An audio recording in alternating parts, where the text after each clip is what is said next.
मित्रांनो, विजयादशमी म्हणजे फक्त रावण दहन नाही. या दिवशी काही खास गोष्टी केल्या तर माता लक्ष्मी घरात कायमची स्थिरावतात. पण बहुतांश लोक त्या गोष्टी योग्य प्रकारे करतच नाहीत.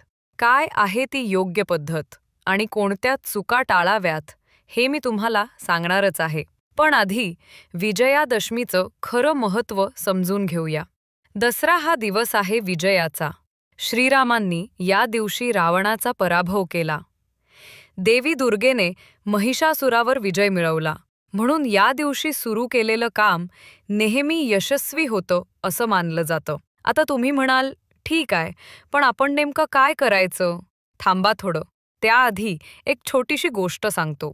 गावाकडे आजही लोक दसऱ्याला एकमेकांना आपटा पानं सोनं म्हणून देतात. हे पान का? कारण ते लक्ष्मीचं प्रतीक आहे. आता कल्पना करा, हजारो वर्षांपूर्वीच लोकांना माहीत होतं की लक्ष्मी मिळवण्यासाठी नुसता पैसा नाही, तर आपसी सौहार्द, देवाणघेवाण आणि श्रद्धा लागते. पण आजकाल आपण फक्त पानं देतो आणि खरं पूजन मागे पडतं. पूजा पद्धत बघू आता. चला तर मग आता खरी पूजा कशी करायची ते बघू. सकाळी स्नान करून घर स्वच्छ करा.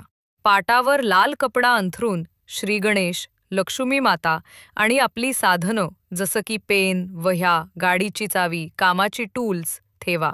प्रथम श्रीगणेशाची पूजा करा. नंतर लक्ष्मी मातेवर कमळाचं फूल, अक्षता, लाल फुलं अर्पण करा. ओम श्रीं महालक्ष्म्यै नमः हा मंत्र 21 वेळा म्हणा. आपल्या साधनांना रोली, फुलं, अक्षता लावून सत्रपूजन करा आणि शेवटी घराच्या मुख्य दरवाजावर स्वस्तिक काढा व तुपाचा दिवा लावा. हे सगळं केल्यावरच आपटा पानं सोनं म्हणून देवाणघेवाण करा. कारण खरी पूजा आधी झाली पाहिजे, मगच सोन्याचं प्रतीक महत्त्वाचं ठरतं. लोक करतात त्या चुका. पण बघा, इथे लोक मोठ्या चुका करतात. फक्त आपटा पानं देऊन सण उरकतात. संध्याकाळी दिवा लावत नाहीत. साधनांची पूजा टाळतात. पूजा करताना काळे किंवा फाटके कपडे घालतात. या छोट्या चुका टाळल्या तरच पूजा यशस्वी होते आणि लक्ष्मी माता प्रसन्न होतात. म्हणून मित्रांनो, या विजयादशमीला फक्त रावण दहन न बघता आपल्या घरातही लक्ष्मीपूजन, साधनपूजन आणि आपटा सोनं देवाणघेवाण करा. विश्वास ठेवा, हा दिवस तुमच्या जीवनात नवी सुरुवात, यश आणि समृद्धी घेऊन येईल. जर तुम्हाला ही माहिती उपयुक्त वाटली असेल तर कमेंटमध्ये जय महालक्ष्मी लिहा आणि हा व्हिडिओ आपल्या नातेवाईकांशी शेअर करून त्यांनाही योग्य पूजा कशी करायची ते कळवा. विजयादशमीच्या हार्दिक शुभेच्छा.